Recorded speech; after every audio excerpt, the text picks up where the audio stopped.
Hello everyone, this is Akang Suman here. Now we are going to study the classification of the gear of third type.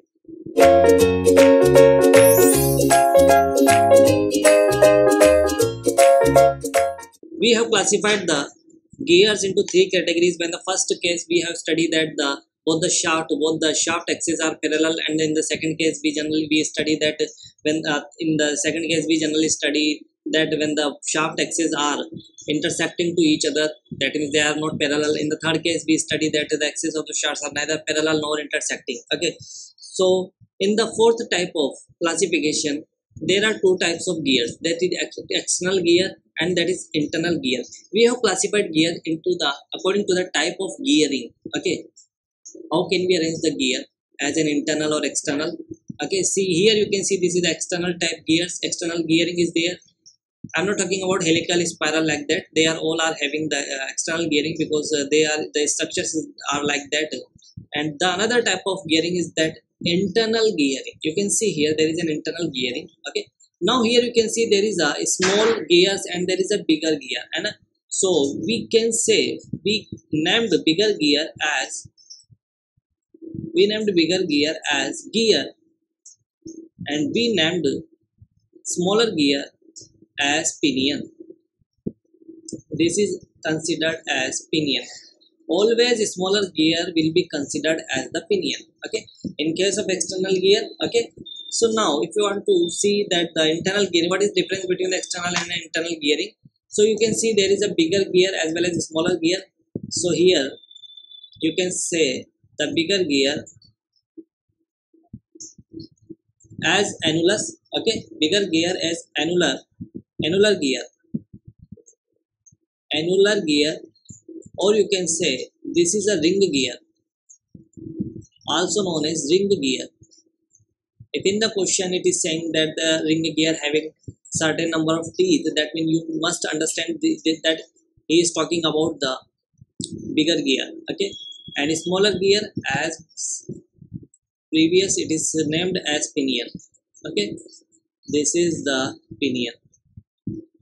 So that is the difference between the internal gearing and the external gearing. Okay, we will do some questions on the internal gearing as well as external gearing.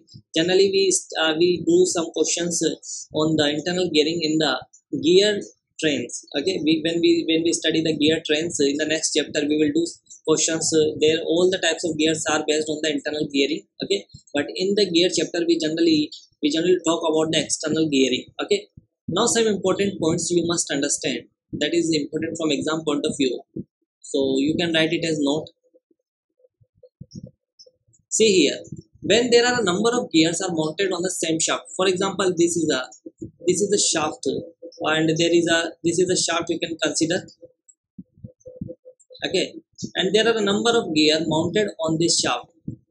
That is one gear, and that is another gear. Okay, like that. If there are a number of gears are mounted on the same shaft, you can see here logically, if the shaft rotated by angular velocity omega, these gears are having the same speed, same velocity will be there. Okay, so if I'm going to write here, if more than one gear mounted on the shaft, if more than one gear, that will be useful in the numerical point of view as well. So if more than one gear mounted on the same shaft,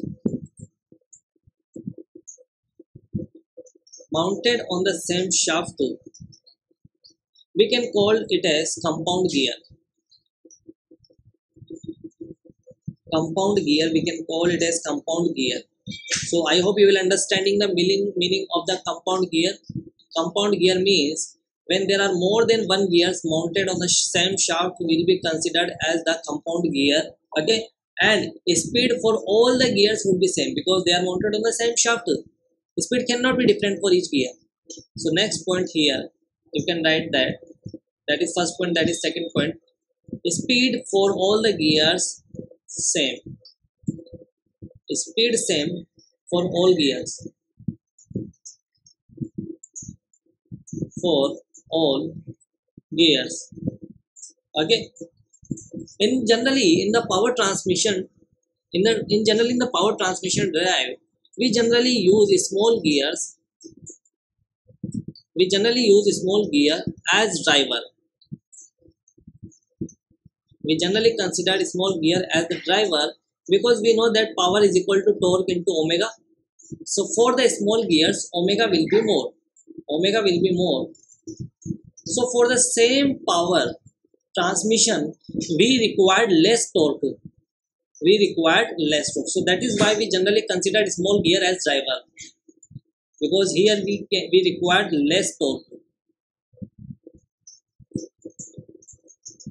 So these are the classification of the gears. I hope you will understanding the classification of the gears. We will do some questions on the classifications, how the questions comes in the examinations on the classification of the gears. So it would be more clearly understanding for the classification of the gears. Okay.